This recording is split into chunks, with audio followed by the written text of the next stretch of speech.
Bonjour, aujourd'hui sur cette vidéo, je vais vous montrer comment utiliser les trois fonctions conditionnelles sur Excel, à savoir la fonction si, la fonction et la fonction ou.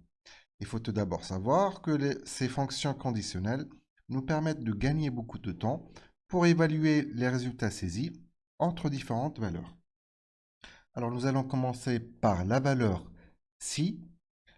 Cette fonction nous permet d'établir des comparaisons logiques entre une valeur et le résultat attendu. Alors, j'ai préparé ce tableau pour vous, justement pour vous montrer comment utiliser la fonction si. Alors, qu'est-ce que nous avons sur ce tableau? Nous avons des étudiants. Chaque étudiant a une moyenne et chaque étudiant, donc, il a le nombre de cours dont il a assisté. Donc, nous allons mettre une condition. Nous allons dire pour chaque étudiant, pour qu'il réussisse, il faut avoir au minimum une moyenne de 10 sur 20.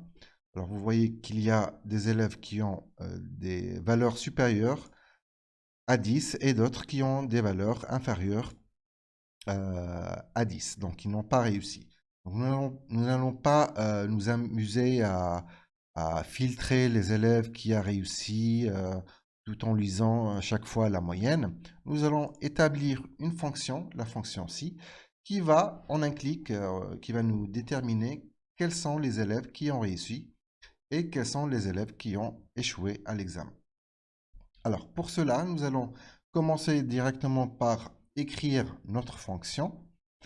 Alors, pour cela, nous allons cliquer sur la fonction insérer une fonction sur Excel. Nous allons choisir la fonction si, elle est là.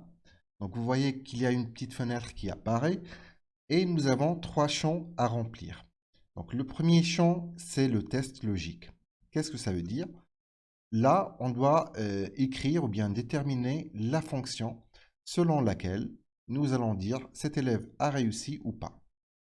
Donc, pour cela, quelle est notre condition? Donc, on a dit qu'il faut avoir au minimum une moyenne supérieure ou égale à 10. Donc, c'est ce que nous allons faire. Donc, nous allons mettre cette condition. Pour cela, je vais cliquer sur cette cellule-là, la moyenne. Donc, il a mis la cellule C3, là où il y a la valeur. Et nous allons ajouter supérieur ou égal à 10. C'est ça notre condition.